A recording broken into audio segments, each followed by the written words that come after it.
I said before, my name is Sarah Glovasky, and I am an occupational therapist who currently works in a public school system in southeastern Massachusetts. I am a mother of 3. I have been married for 10 years, and I've been an occupational therapist for almost 15.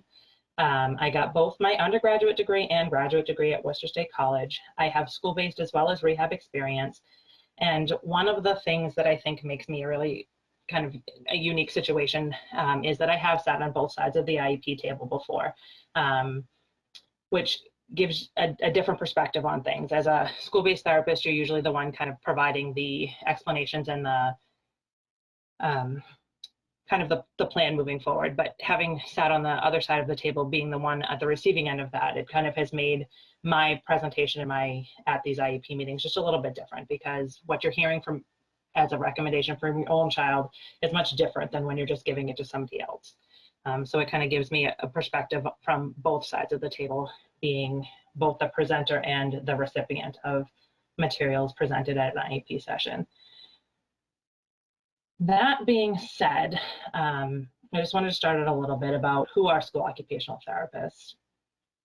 As I assume most of you who are on here are probably school-based therapists looking for some ideas as to kind of what other people are doing in their practice through school. School-based occupational therapists are practitioners that support academic achievement and social participation by promoting occupation within all school routines, including recess, classroom, and cafeteria time. Children have different roles within the school system, so being an occupational therapist, you support any and all of those roles that they may need help with. As a school-based occupational therapy practitioner, you may work with OTAs, and both sets of practitioners use meaningful activities to help children and the youth participate in what they need to or want to in order to promote physical and mental health as well as their well-being throughout their school day or career. In schools, occupational therapy practitioners focus on academics, play, leisure, social participation, self-care skills, as well as transitional skills and work skills. And occupational therapy's expertise include activity and environmental analysis, modification, with a goal of reducing the barriers in participation. Being an occupational therapist within the school, as many of you are aware, you can work with children as young as 3 and as old as 23. So the age range for the people that you will be supporting really can vary greatly, as well as their abilities to perform different tasks throughout their school day. What services can an occupational therapist provide? OTs can provide services to the general education learners through an RTI model. If a student needs just a little bit support in one area but doesn't necessarily qualify for an IEP, running an RTI group will kind of give them the skills that they need to be successful throughout their entire day. You can also provide support for students who are on IEPs. Those students are the students who you have to write, who your goals are written for, and you have to be able to document the way that you support them in the progress that they've been able to make. As an occupational therapist in a public school, you may oftentimes be asked to provide trainings for personnel and or families. This is a vital part of a school-based occupational therapist role, making sure that the skills that you're teaching that your students in your sessions are being carried out throughout the day and not just at that time of your session. Another piece of being an OT provider within the school system is being able to work within collaborative teams, knowing what you know is important, but being able to provide that information to the rest of the team so the child can thrive in all settings is the ultimate goal. So in a school, I have had the opportunity to work as both the sole provider of the sessions as an OTR, and I also am currently a supervisor for a certified occupational therapy assistant. So I've had the opportunity to be able to work in both roles within the school setting. Being an occupational therapist and having your own caseload, you are able to make your own goals, run your own sessions, kind of tweak things as you need to for the students. If you're working with an assistant, supervising their service delivery and what needs to happen is one of the vital roles there. A great working relationship with your OTA is vital, so everybody's on the same page and the students are able to get the support that they need, kind of using 2 brains instead of 1, so everybody can kind of jump off of each other and use whatever ideas both the assistant as well as the OTR has. So for tonight's webinar, I've kind of broken up things into sections. What I wanted to do through tonight is just give some ideas and examples of some things that I have done throughout my career as an OT in the school system. I have experience working with kids in a specialized school with significant disabilities, autism, Fragile X, those type of things, in a completely separate program that's a year-round program. So a lot of those goals and objectives were more living skills based, being able to kind of thrive in their own environment and be an active participant within whatever activity is going on. And I also have experience in the public school setting where more of the activities are based on the curriculum. So tonight I have put together some of my favorite activities that I use often in hopes that you guys can pick up something that you may not have thought of before, or an activity that you may have used that I just use it a little bit differently to give an idea of how to kind of change it for one particular student that you may be struggling trying to find an activity with. So as I go through the beginning part, I'm going to put up some of the activities on the slides, and at the end of the webinar I have a section where I'm going to show some of the things that I use and have used kind of recently within my own school-based setting with the assistance of my CODA. So some of these activities may be beneficial for everyone who's on here. Some of them you may not need to use depending on the activity level of your student population. So the first set of activities that I'm going to go through tonight are ADL activities. Most of the time, these are the activities that are going to be used with the more severe population, the kids that have maybe have some physical disabilities, those type of things that are on your caseload. So what I found really useful for a lot of the kids that I've worked with that have significant disabilities and difficulty working with their ADLs is using songs or rhymes to get them to participate. As you all know, keeping things kind of fun and light oftentimes make the task a little bit easier for them to do. And if it's something that they can kind of remember or script back to them, the success rate I found kind of increases. So keeping dressing skills fun can be the key to success. One of the things that we do often is kind of a buttoning skills. Those are life skills that work throughout kind of the day, whether it's putting their jacket on to go outside, being able to manage their pants in and out of the bathroom. Buttoning skills are something that can provide kind of a hindrance to some of the kids. So this is one of the buttoning poems that I would use with some of my kids to help them kind of get a sing-songy rhyme in their head to be able to be successful. Push the button through the door. Use your other hand to push some more. See, Mr. Button made it through. That is all you had to do. So being able to say those steps as the students pushing the buttons through just kind of gives them something to rely on. So when they come to the next button, they have the same kind of script to be able to go through to be as successful as they can be. Another one, shoe tying, is a great skill to have, but can oftentimes be kind of an annoyance to some when the child almost has it but isn't quite there. There are so many different ways to do it that what you're doing with a child at school may be different than what they're doing at home.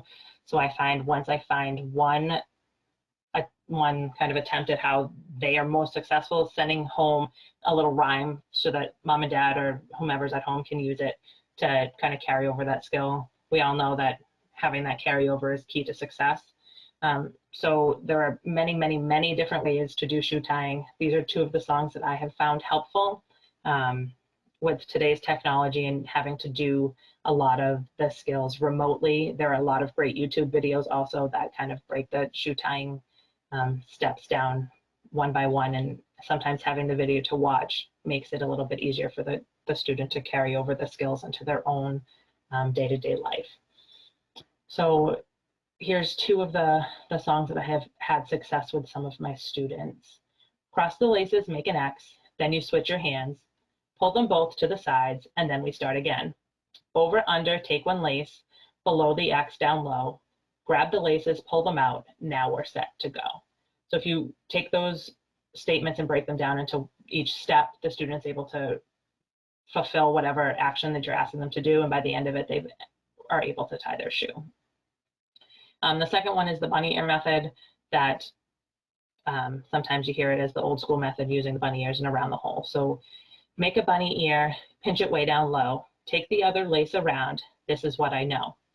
Poke the lace under this ring, grab it from the side, pinch and pull the loops, and now I know to tie.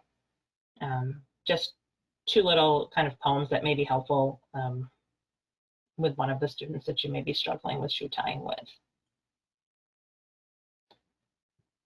Another one, which is more of the, which may be more useful in an ADL type setting as opposed to a public school setting, is brushing teeth. Oftentimes there's so many components to brushing teeth that are adversary to many of the students, that giving them something to kind of look forward to, whether it be a song or the poem, to kind of get their motivation to be able to do it, is just a little tip as to make them more successful.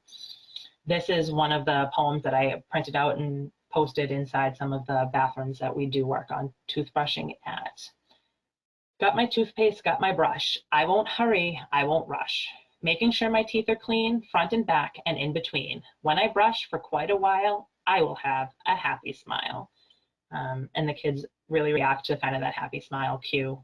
It's one that you can give before and after brushing their teeth, making sure that they feel like their smile is where it should be, and providing a smile is to their peers, and having them feel like it is a happy smile just makes their participation a little bit higher.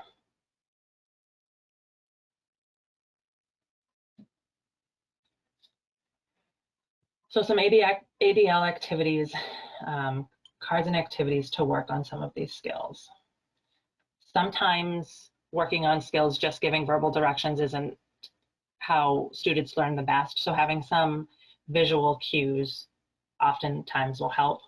Some of the ones that I have found most useful, I'll laminate and give to the student. You can make a copy and send it home so they have it at home. Again, that carryover is super important to success. So buttons, bows, and more are fold-out pamphlets for the visual learners. Giving the pamphlets out allows for consistent language at every attempt. So oftentimes, yes, you're working on an ADL skill within your session, but the teacher within the classroom or the aide within the classroom are doing these skills far more times during the week than you are in just your 1 or 2 half hours a week that you're working with the kids, or whatever their service delivery happens to be. So being able to provide some physical kind of prompting for the teacher or the assistant to be able to use the directions that you're using with the student allows for that consistent follow through. Once the student has a good idea of what they're doing within the school system, being able to provide a copy for at home allows that follow through different settings.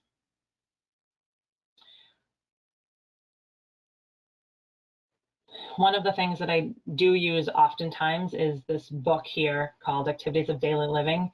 It's a manual of group activities and written exercises. So this is a great way to be able to find kind of those handouts or those visual activities to be able to provide for not only the student and the teacher, but the home as well. This book has the activities of daily living broken into different groupings, and it allows you to pick out whichever skill that you're specifically targeting at that point in time. I like this one too if you're doing kind of an ADL skills group, because it allows all of the students within the group to have the same materials to be able to work on the same skill.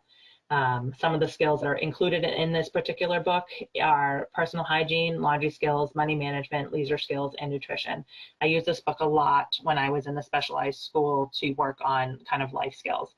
Those are some of the most important pieces of those students' day, is the life skills, to be able to go out within the community and be an active participant, not only in their home life, but any time out in the community, whether they're kind of headed for a group home for their living situation or they're going back to their house.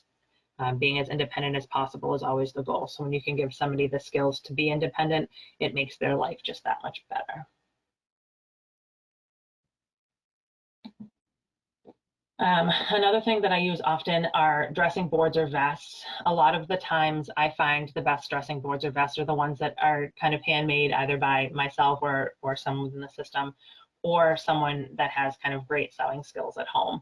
The vest can be used for a variety of different closures: snaps, buttons, zippers, laces, ties, buckles.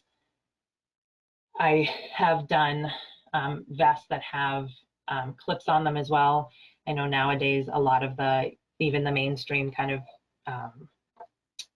clothing lines are having adaptive clothing out there, so their closures tend to be a little bit different than the typical closures that you would expect.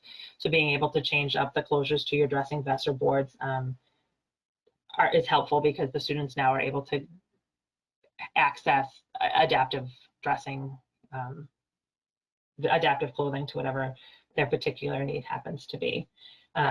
These are also great to be able to grade the activity by changing the size of the buttons, the size of the ties, the different material that the tie that you're using is on, having larger buttonholes, having larger buttons, plastic zippers versus the metal zippers.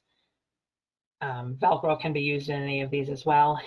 If you're making your own dressing board or vest, having the ability to change the side sizing with a adjustable strap is always great, because as we all know, one size does not fit all.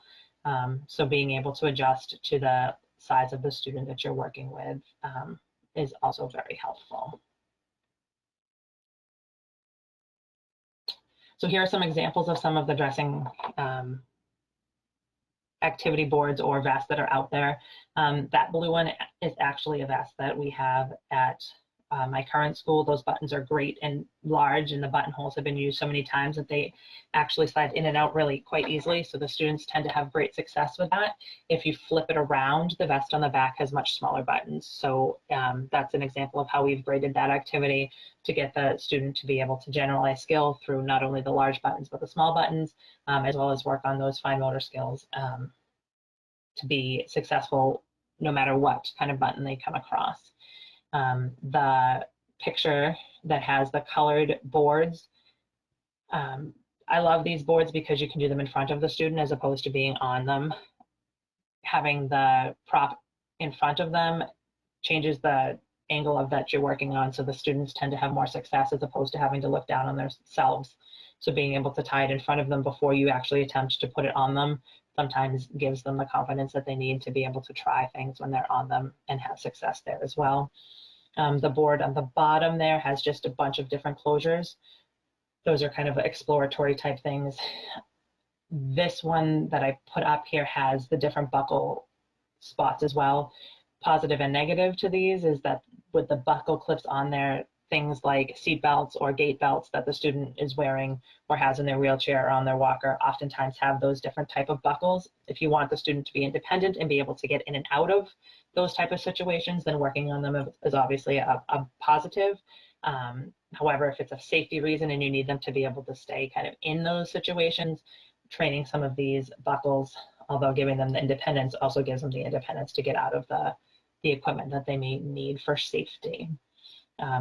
And the fourth picture that's up here is just a dressing cube. So these are oftentimes the cubes that you would find at any kind of department store for the kind of the developmentally appropriate toys.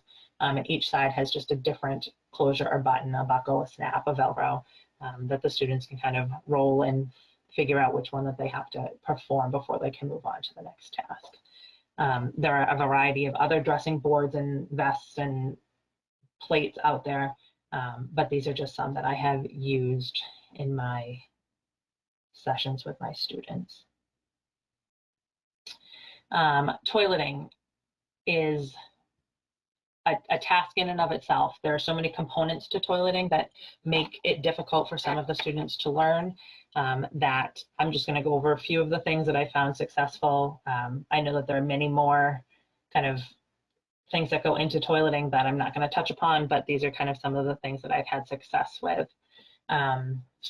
As I previously had said, there's so many components to toileting, between the clothing management, the seating that they're sitting on, being able to wipe and clean themselves, the sensory aspect of toileting, whether it be the flush or the lights in there or the sound of the water faucet, the temperature of the toilet that they're actually sitting on, and then there's behavior components to some of the toileting aspects that you'll find throughout a variety of school settings.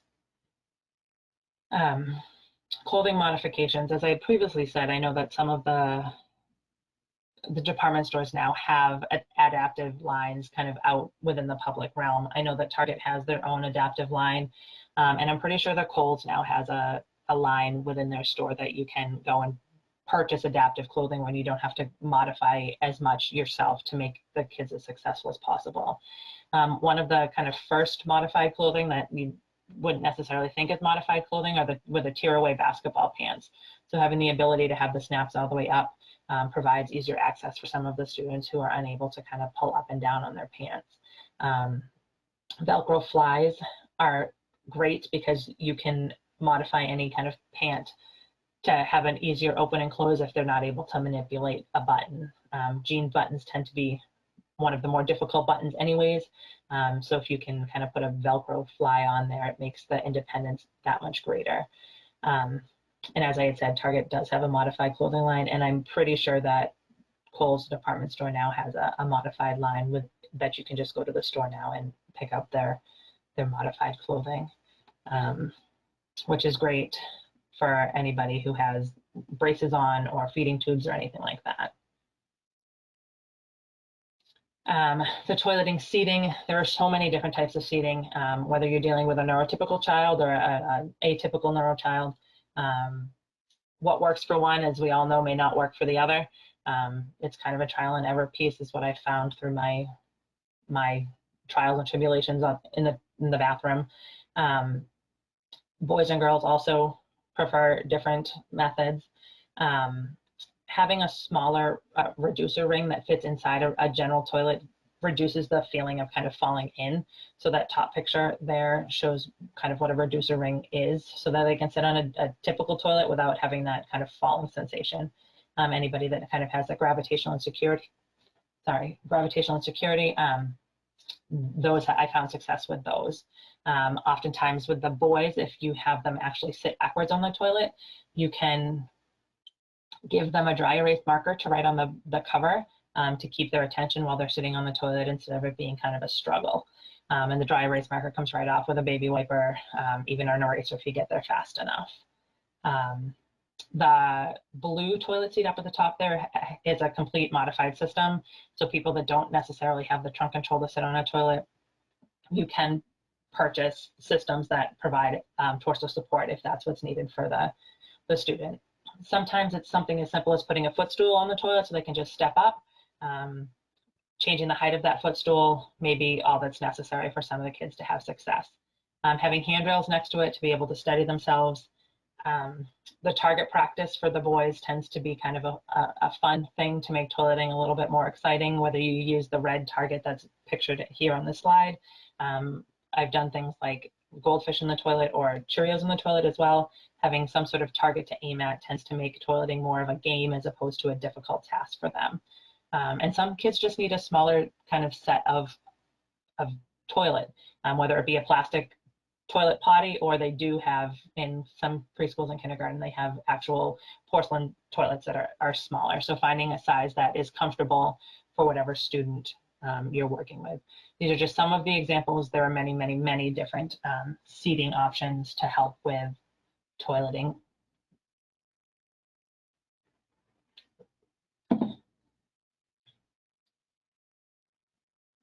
One of the things is wiping, and I know if you're working in a public school, sometimes this can get a little gray area as to what's appropriate and what's not appropriate. If you're working in a school that works on ADL skills, it's a little bit more widely accepted. Sometimes it's just a texture thing. If you're trying to get the child to use the toilet paper and they just don't like it, having a wet wipe there may be helpful. Sometimes if it's cold or warm, a lot of the preschool classrooms that I've worked in sometimes have the ability to get kind of wet wipe warmers to make it a little bit more enjoyable for the student. If it's something that you're working on kind of a reaching or a range of motion, putting on kind of an extra layer of a baggy pant with a target on it to be able to reach and turn for that is just as a practice I've had success with. I oftentimes will put like a sticky note pile on there, so they have to reach and pull a sticky note off. If they pull the sticky note off, you know that they've got the range of motion to be able to reach when they're sitting on the toilet.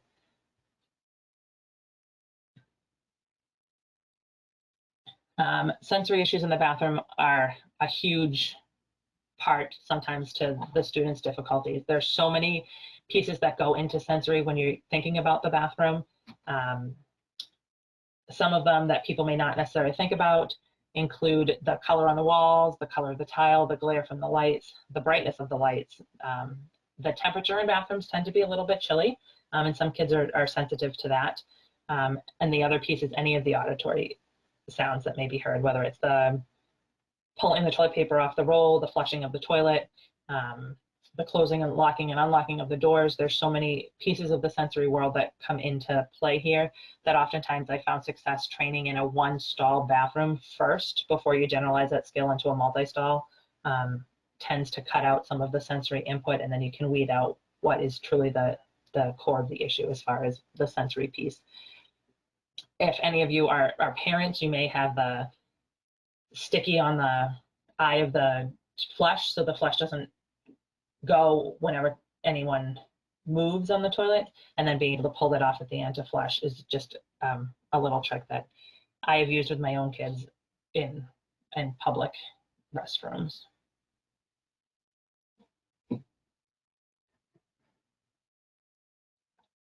There's so many potty songs that are out there.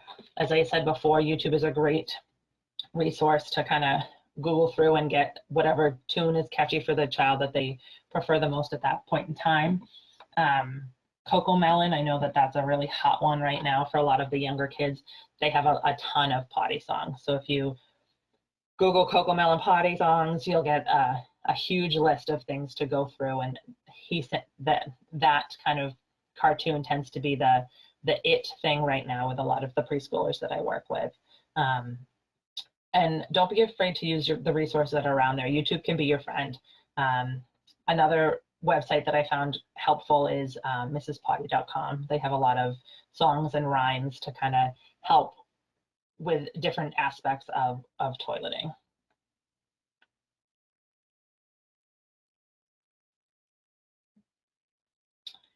So here's one of the songs that I use with some of my kids. It's to the tune of Frère Jacques. I use the potty, yes I do, yes I do. I'm a really big kid, going pee and poo, going pee and poo. So that's a song that the kids are familiar with, and it's a tune that gets kind of caught in your head.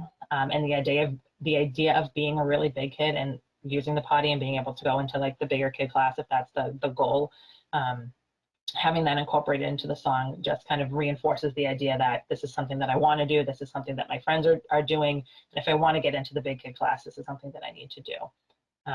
It is one that you will find yourself singing even when you're not doing the toileting with the kids.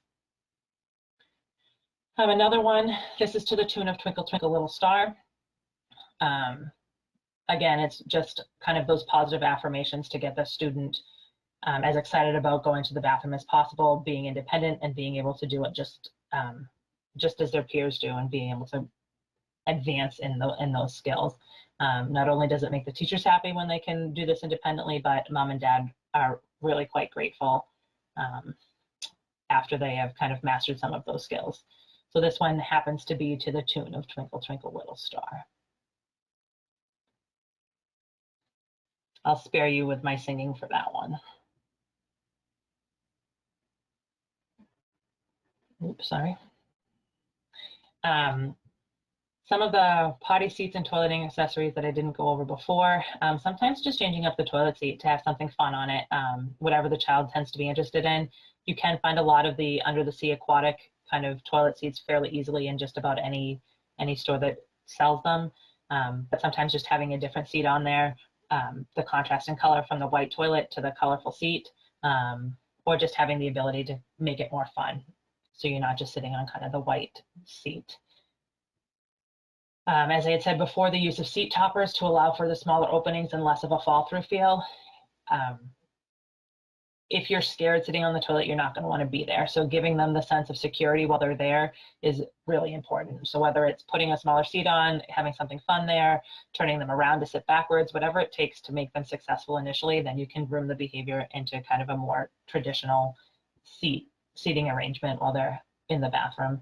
Obviously, every toilet that they come in contact with isn't going to be able to have fish on the toilet or a smaller seat. So if you can train it in one particular place first and then generalize the skill, I found that to be most successful. Sometimes the padded seat as opposed to a hard plastic seat is just a sensation that they prefer when they're in the bathroom. Things like that you don't necessarily think of on the regular because sometimes you don't have control over whether or not the seat is padded. But if you have the ability to make a padded seat in the bathroom that they use most often in school, if that's what makes them successful, then you can, again, shape that behavior to generalize into any type of seating arrangement as opposed to just that one in that particular place.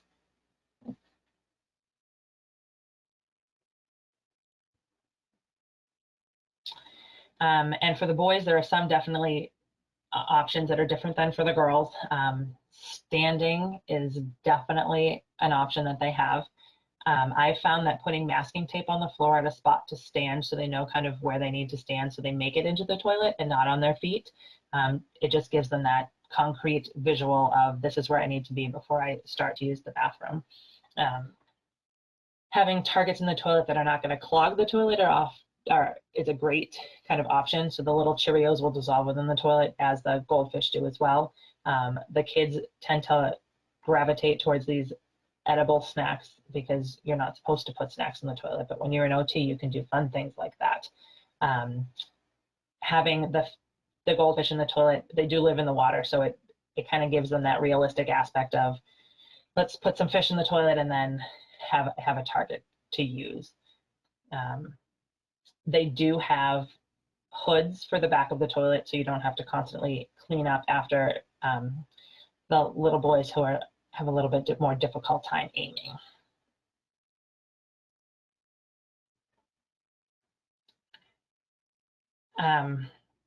Another thing that can be helpful with pottying is the behavior that goes along with it. So using timers that they have to sit for so long or they have to go back to the toilet within a certain amount of time, sticker charts for when they're successful, and after so many successes, they get to pick a prize. As I had said before, the use of songs and poems to get them as excited as possible.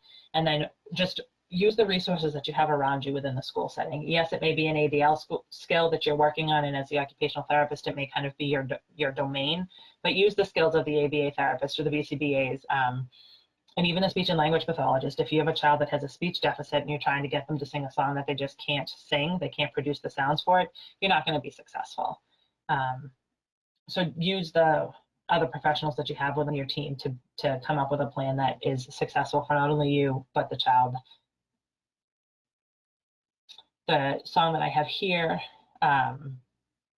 stickers go on my sticker chart, and it's to the tune of Bingo. So this is kind of one that you can use throughout the day, and you start off the first one with I put one sticker on. If they're successful, then you move to the second one and you have your second stickers, and then by the end of the day, if they have all 5, they get to kind of trade in for some sort of reward, whether it be computer time or a prize or a sticker or whatever is motivating for them. This is a great one because it can be generalized to home as well. So if I'm using this as my kind of incentive chart for toileting behavior, I'll send it home so they can use it at home as well.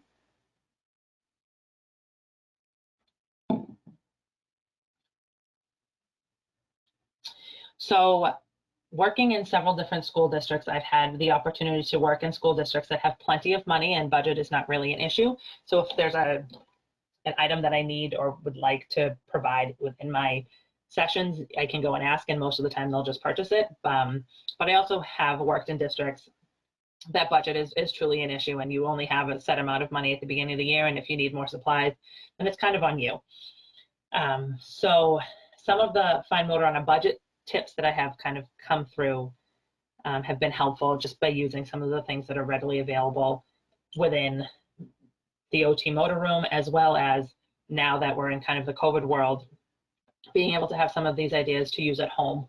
So when you're doing the web-based practice, sending ideas home to have made at home so you can use them within your sessions has been helpful. So kind of finding fine motor on a budget is the way of the virtual world at this point in time.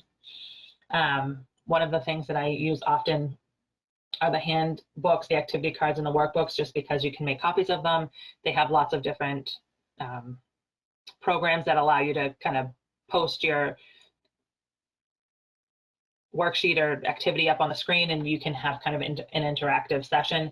And then you can email that same worksheet home to mom and dad so that they can have kind of a skill and drill at home when they're not on the screen with you.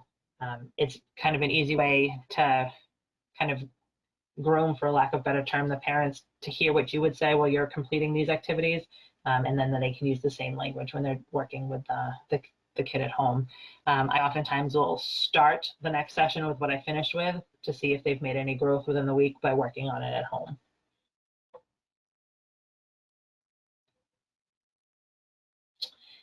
Fine motor skills in the classroom. I really love this one, especially when I was working on my own and didn't have a coder to help me.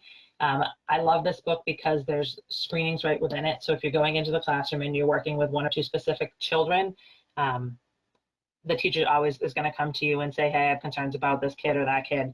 Having kind of that screening and checklist right within the book that I'm using my activities out of, to be able to say to the teacher, hey, look, this is what I kind of observed. Is it what you see too? Here are some suggestions, kind of right on the spot, as opposed to having to come back with a checklist later on or a screening later on.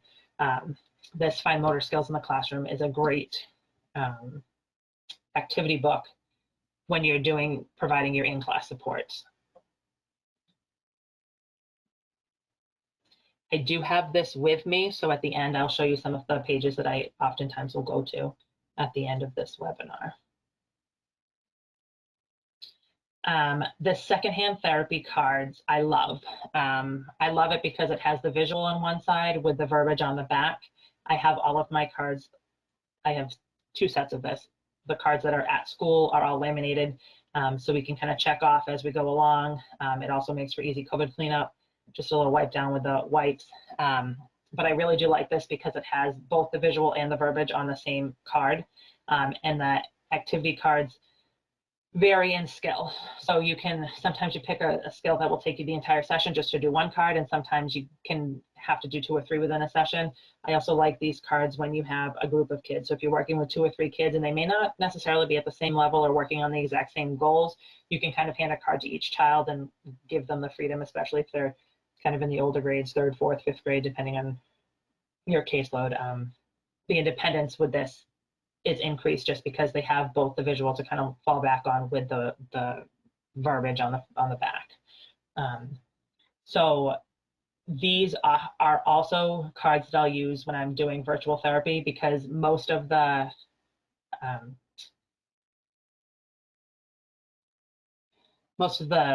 things that are on the card are things you can find at home: pom-poms, popsicle sticks, my mind just totally went blank. The tweezers, those type of things that are usually found at home as well, and not just necessarily within a clinic or within your school setting. Fine Motor Olympics is another one that I use oftentimes. This is great because I like this one because of the tracking sheets that go along with it. So you can use this in pieces and still be able to track the student's progress. You don't necessarily have to do the same activity over and over again to track the progress. Within this Fine Motor Olympics book, they have the tracking sheets that go right along with it. The Fine Motor Olympics also allows for kind of gradation of the activities. So being able to use the same skill, but with different levels of students, whether it be a real basic skill up to kind of a more refined skill. And it gives you it had the tracking sheet kind of right there within itself. So the next piece that I have for you is called Finger Mania. And this is a great game. Because it's a game, the kids kind of don't think of it as kind of fine motor work. The cards on this have different activities that you're supposed to do. The Finger Mania game comes as a complete kit, which is fantastic because any of the fine motor tasks that you need to have done are right there within the case itself. Yeah, the kids are able to kind of have a winner, which is nice because a lot of the time some of the things that we do don't necessarily have that competitive edge that some of the boys especially like to kind of have when they're doing it. This is great because you can beforehand kind of pull out the activities that you want to kind of focus on when you're working with different sets of kids, because there's so many different cards that you can choose from, and every single time you play it's a different game because all of the activities are different. I love Finger Mania. We play it all the time. And it's just kind of a great tool to have if you go to more than one school, which most of us probably do. I like this one too because it's self-contained in a kit. It's got a plastic kind of hard cover that goes along with it. Rain, snow, whatever you run into, you can bring it from building to building, and the actual game itself does not get touched. I do have this with me also, so I can show it to you at the end, just as kind of an FYI. I love this one. We use it all the time. Low budget, fine motor must-haves. So these are some of the things that we use all the time that can be found at home, that you can use over the computer, that allow for kind of therapy on a budget. Clothespins are probably my most number one favorite thing to use with a variety of kids. They can be used for so many different things. One of the things that I love to use clothespins for is just using it as a pencil grip instead of kind of buying all those fancy schmancy pencil grips. Oftentimes just attaching a clothespin to a pencil gives the a tripod grasp, and you don't have to worry about losing a penny or a pom-pom or anything else in the palm of the hand. The kids can attach it to whatever implement they use, whether it be a pencil, a marker, a crayon, and it's the same grip, and it works for all of the different medias that they have. Pony beads, for obvious reasons, the stringing, picking up, pincer grasp, tongs. There are so many variety of tongs that you can have. I'm going to show you a pair that I actually made. So you can do that with the kids. Sometimes when they make the activity, it kind of gives them a little bit more pride into doing whatever activity you want them to use with it. So tongs are there, pipe cleaners, pom-pom, Play-Doh.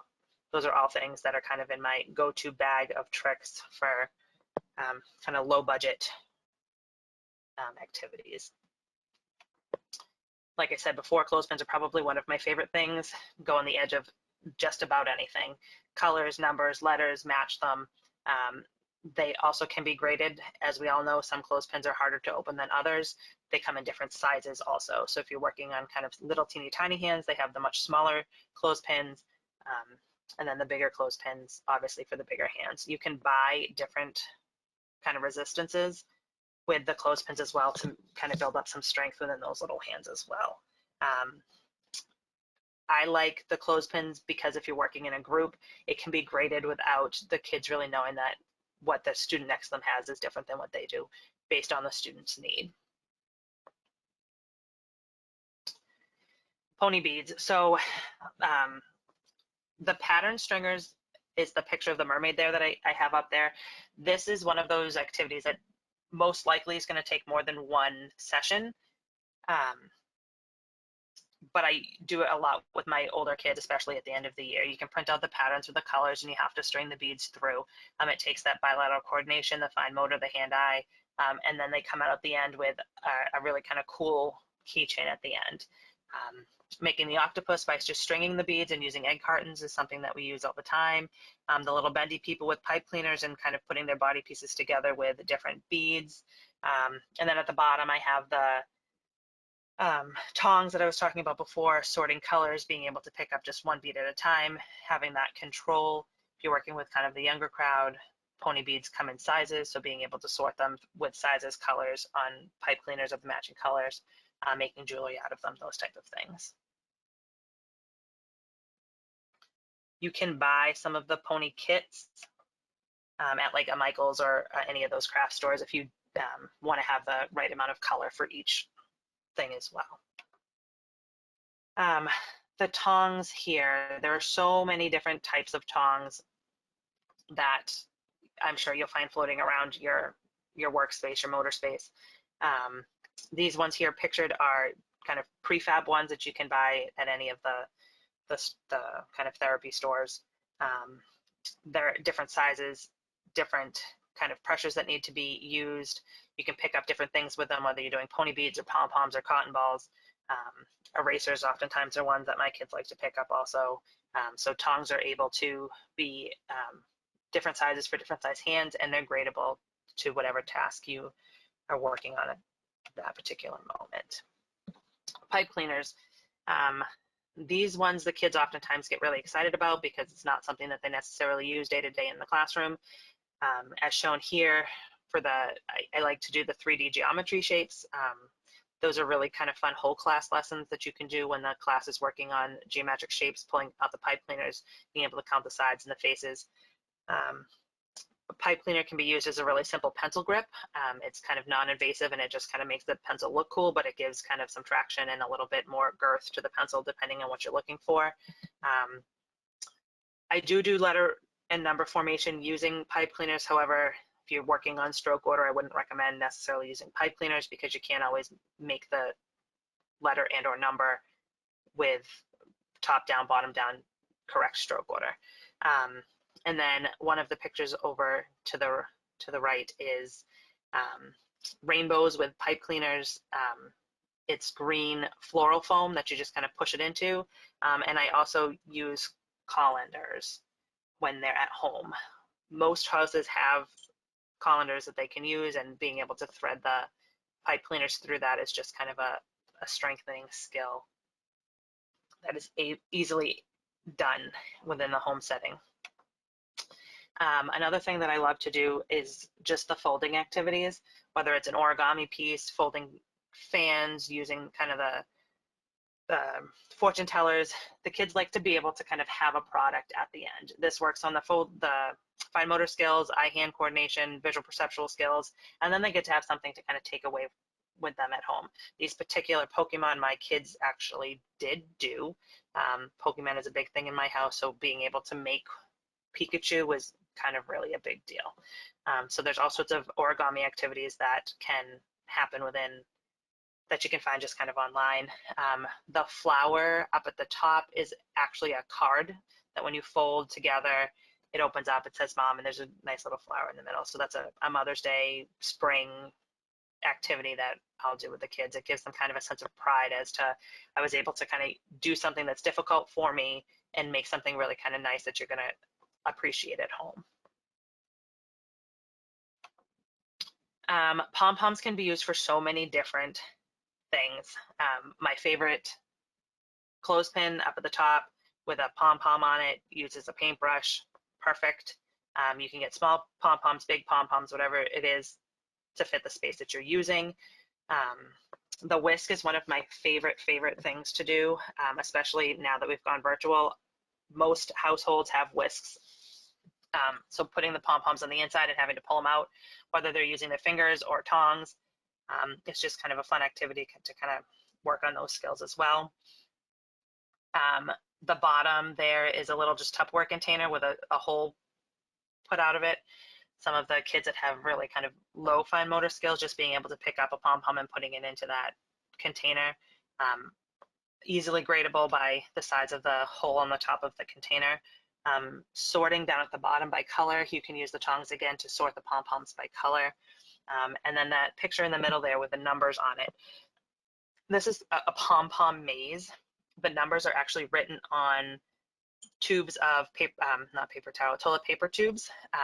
And you put a pom-pom or a marble or whatever, a bouncy ball in there, and call out, this one happens to be numbers. You call out the numbers and the kids have to be able to maneuver the pom-pom through the tunnel of whatever number that you call out. You can put numbers, you can put letters, you can put sight words, you can put whatever you want on those tubes, and it's just another way to kind of work on those skills. So you're getting kind of an academic skill in with an OT skill. I like to do this one sometimes when I'm co-training with different disciplines.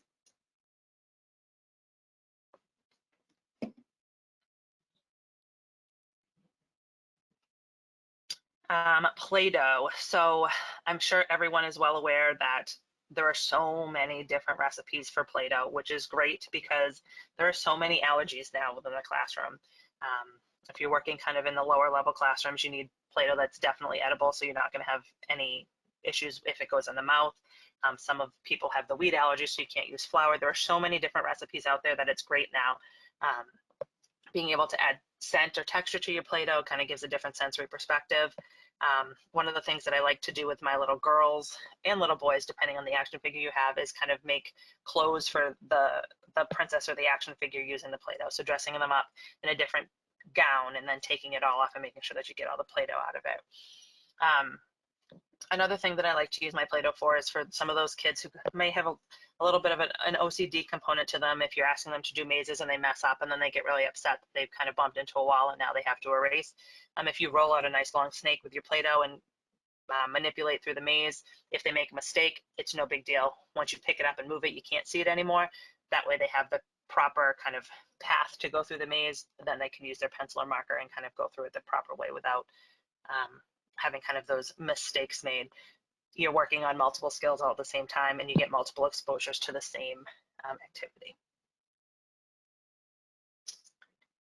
Some visual perceptual things that I found helpful doing my sessions at school. So there are so many just games off the shelf that are visual perceptual wonders. These are just some that I've found that I like to use. The sets game is a really kind of fast one that the older kids like to do. You have to be able to match same shape, same color, same size, same number. And there's different categories that you have to kind of put down in. There is a sets and there's a sets junior. The sets junior is definitely based more towards the kindergarten, first grade level. It's a little bit slower. There's less attributes that are in it, but that's a fun one. Oftentimes when parents are like, what can I do at home? I'll kind of throw out some of these games, make it fun and not necessarily work for them to do the perceptual stuff at home. Canoodle is awesome. It's kind of like a Tetris. They have a Canoodle and a Canoodle Junior. Canoodle Junior has bigger pieces with less of them. There's cards that you have to match and kind of produce the same pattern. Sometimes you can do it on a flat surface that's pictured here, but there's also cards that put it into a 3D format, so you actually have to form like a pyramid with the shapes. That's very challenging to do. The older kids tend to kind of gravitate towards that one. The Harry Potter game down in the corner it's called Labyrinth, and they have all different themes to them. This is can be a really long game, so when I play it at school, I'll take just 2 cards to do, and you actually move the maze pathways on the board to get to certain characters. So you have a blank tile that you have to push through to change the way that the pathways work. So sometimes you think you have a pathway, someone will move and they'll mess you all up.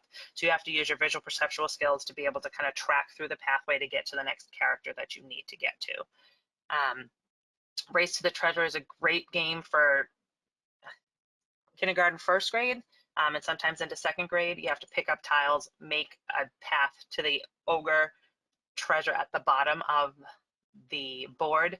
This is a good game because it's everybody wins or everybody loses. There's not I won, you won type of thing. So you have to work collaboratively to be able to form a path down to the ogre treasure before the ogre makes it down to the end. And then Quirkle is another kind of attribute matching, fast moving game that definitely comes in different sizes too. You can get bigger Quirkle pieces and smaller Quirkle pieces depending on the kind of the style that you have at that point in time. The one at the bottom is a maze game where you have to tilt the actual surface of the maze to get the balls through. So it's another kind of scanning skill game that you have to use your bilateral coordination to be able to kind of move things through as well.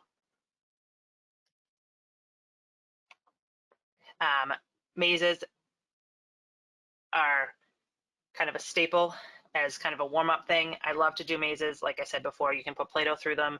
Here's an example of a Wiki Stick maze that I had some of the kids do. It gives them the opportunity to correct their mistakes without seeing the mistakes that they have already made. I love my magnetic mazes. So the circle maze up at the top there is a magnet. So you can pull the metal balls around the maze and get them either to the center or out to the end, depending on which way you're working.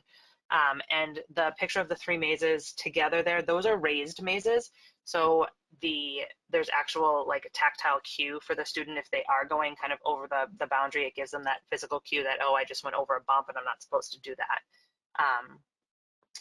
You can make raised mazes on your own by using Wiki Sticks to put around the edges of them, just so the student has some sort of visual boundary.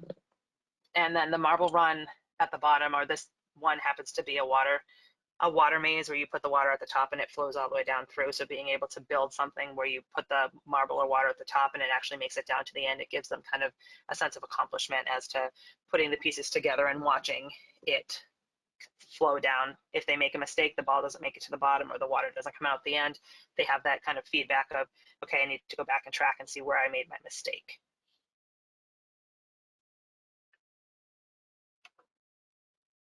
Scanning and hidden pictures. One of the things that I do use often is that letter tracking book at the bottom there. They have letters in them, and you're supposed to scan through and find the letters of the alphabet in order. So you scan through, you circle A, go until you find B, and each one is timed. So the kids really like these activities because they don't take very long. They're a great warm-up activity, and they can see that their times are improving. So as the student does it weekly, every other week, depending on kind of your plan for them, they can see, oh, last week it took me 1 minute and 20 seconds to do the whole alphabet. This week it only took me 1 minute and 15 seconds. I'm making progress. So it kind of gives them that sense of what we're doing here in OT is actually working, and I'm getting somewhere. I'm shaving time off my tracking skills, and I'm able to get faster.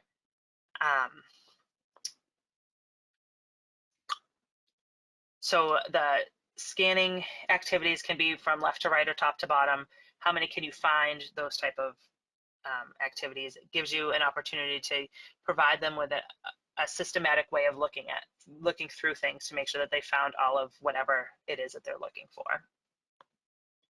With the letter tracking also, it gives that left to right orientation, so it helps with the tracking when they're reading.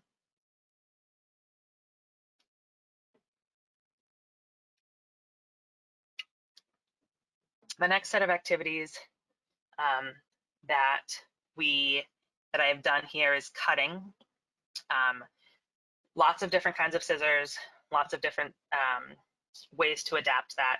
I'm going to kind of fly through some of these last slides so I can show you some of the things that I brought. And if you have any questions, please feel free to type them in, and I'll answer as many as I can at the end. With the technical difficulty in the middle, I'm running out of time. So these are some of the scissors that I do use within the school system. Some of them are self-opening, some of them are called squizzers, some of them you just have to use an open palm to cut down on. There's a variety of adaptive scissors out there depending on the skill and kind of the physicality of your student. I love, the kids like when I write on their fingernails to put the smiley face to remind them of thumbs up. Mom and dad don't usually let them draw on themselves, so when they're in therapy and you can put a little smiley face on them, they tend to get a kick out of that, just so that they know thumbs up and forwards when they're cutting. Here's some different examples of activities that involve cutting skills, so using the paper lanterns to cut snips into it. Being from Massachusetts and now it's wintertime, I love to do the pre-made snowflake cutouts. So those are easily gradable because you can fold them once, twice, 3, 4 times. So you have a different thickness of paper that you're cutting through every single time. And with the preset backdrop already, they always come out in a really pretty pattern. You can cut Play-Doh. The tubes at the bottom are just paper towel rolls or toilet paper rolls, and giving kind of the little spiky hair people haircuts. The kids tend to like to do that. Here's just some low-cost fidgets that I have used. And again, fidgets are one of those things that either work for a student or don't work for a student, and just because it works on Monday doesn't mean it's going to work on Tuesday. So having a bunch of fidgets within kind of your toolbox is just beneficial for the kids. The teachers now have become really kind of aware of all of the fidgets and become really, it doesn't bother them to have the kids playing with them within their classrooms at this point. So here are some of the things that I've sent home while we've been doing a lot of the virtual learning, especially over last spring, just for some more activity suggestions. On my handout, Motherhood is a website that has all sorts of recipes and patterns, and most of them are non-toxic and really safe. So if you go on motherhood.com, you can find lots of different ways to make paint, have the paint have different tastes to them, all sorts of things. Again, Motherhood is on the handout. This spray bottles are another one of the things that I love to use, especially in the springtime. This happens to be the bug spray bottle where you put the bugs down on the cement with the letters inside, have the kids go on a bug hunt, find the bug with the letter C, and then they have to go spray the bug away. They love the fact that the bug kind of disappears. This can be done on a vertical surface, on a fence. You can put out fires with it. You can, if they don't like bugs and you want to do flowers, you can do kind of whatever activity they're into. But just the fact that they have all of that hand strengthening, letter identification, number identification, whatever the skill is that you're working on, and the fact that they get to be outside and a little bit wet, they like that too. These taste safe blocks are one that I sent home over the spring. They really feel like kind of Jello, but the kids are able to build with them, and then at the end of them, if they happen to eat them, it's no big deal. Again, another recipe that I found on Mother Could. Bubble art. This is usually one of the last activities I do with some of the kids at the end of the school year. They can take it home. It's kind of a cool way to do it. Yeah, just a little bit of food coloring on it. You work on the oral motor skills, stand away, let the bubbles pop on the canvases, and the kids can kind of have a memory of their last OT class from the season. Sensory bags. These are godsend in preschool. You can fill them with basically whatever you want. Some of them have literally like jimmies or sprinkles from ice cream in them. You can put hair gel in them. You can put finger paints in them. You can put conditioner. You can put lotion. You can put whatever you want in them. I always tell my parents and or staff members to double bag, because those kids have stronger little fingers than you think they do. Whether you put something underneath them for it to find, or you have them write their initials or their name in it, there's so many different ways that you can use the sensory bags to make learning a little bit more fun and less messy than using finger paints or sprinkles just on the table. Sensory noisemakers, rain sticks. You can use the empty water bottles to do that with sticks and a variety of media through it. You can use the toilet paper rolls with kind of some fanned up cardboard in them as well. Play snow. Being in New England, sometimes the kids can't necessarily go out in the snow, but you can make your own snow. Just a little bit of conditioner and some baking soda will make a really kind of nice, soft, fluffy snow. For those of you who don't get snow all the time, it's a nice little variety to kind of add to your box of tricks. We had talked about Play-Doh before. As I said, there's so many different recipes out there for it. Just find one that works for you and your students. These fizzy blocks are really cool, especially for the older kids in science class. It works on the same principle as the kind of volcanoes erupting. It's just a little less violent, and when you put the colors to it, they can see kind of the rainbow bleed through. Here's some of the other things that I sent home for kind of work at home over virtual learning. 8 cups of flour to 1 cup baby oil. It makes the softest sensory medium I have ever felt. Glow sticks and water bottles for at nighttime, going on kind of a hunt, and then taking apart Easter eggs and putting them back together with patterns and colors and shapes, seeing if they can match what you have presented them with what's available to them in front. I love doing shadow puppets too. The kids get a really big kick out of this. Being able to control your motor output to make some of these shapes is really difficult. Some of them are obviously easier than others, but the older kids really like to try to make a shape and have the other kids in the group guess what's going on. Ice paints are great, especially when you're outside, because when they melt, it doesn't make a big mess. And those can be non-toxic and safe as well. So this is warm-up exercises that I do. I do have an alphabet exercise chart in my room. Under each letter is a different exercise. So we pick either their name or a word or season or whatever it is, and they have to complete the exercises as kind of a warm-up task. The exercises are interchangeable. So if you want to work on like animal walks or whatever, you can change what each letter stands for. In each session, they have to pick a different number of reps to complete as a warm-up activity. So here is the show and tell piece at the very end. I just want to show you quickly some of the things that I have brought with me so you can kind of see the real world implication. So I just want to show you some of the things that I do work with kind of day in and day out as part of my therapy practice within the school system.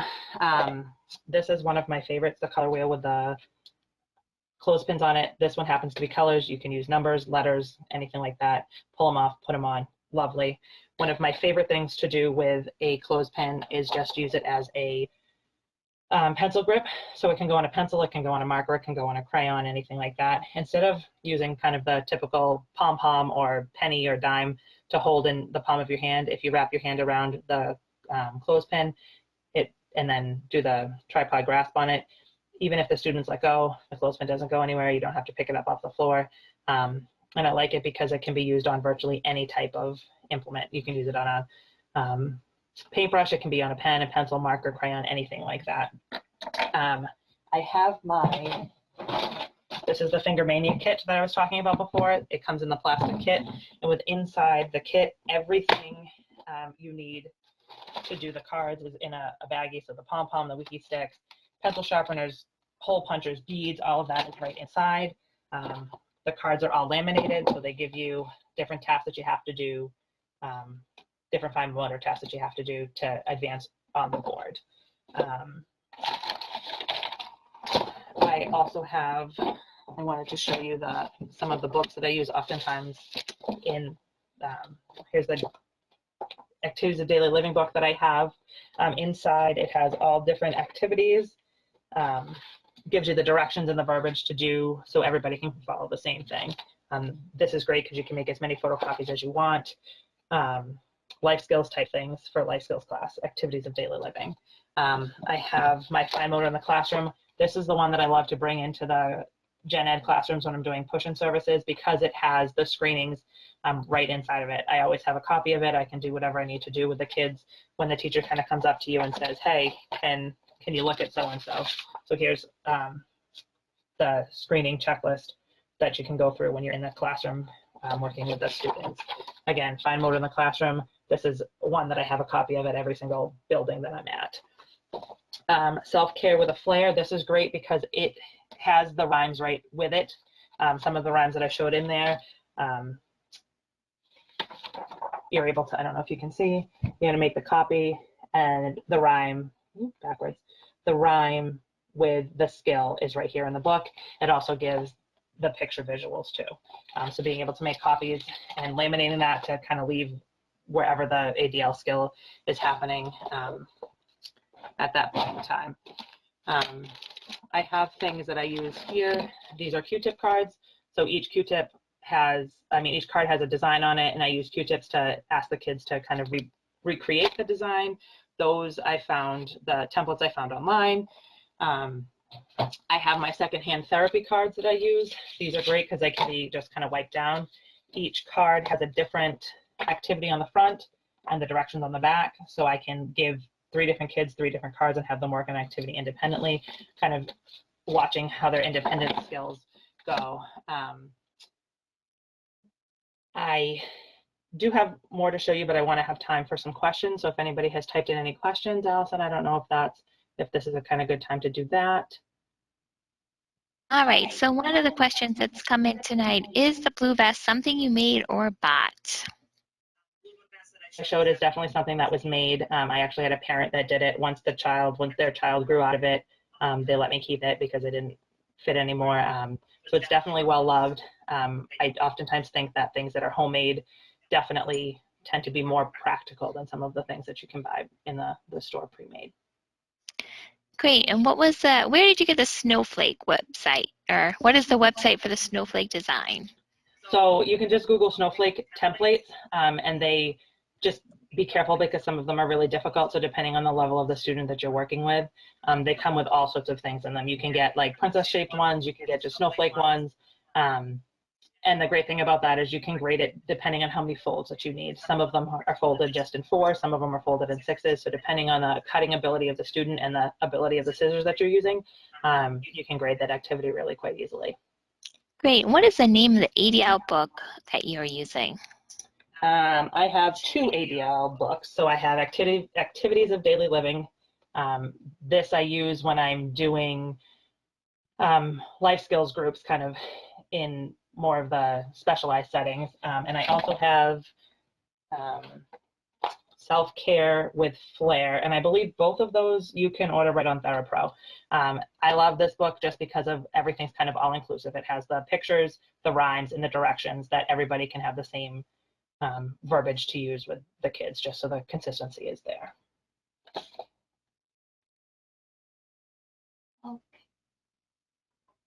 And who is the author of the letter screening book? Letter tracking book, sorry.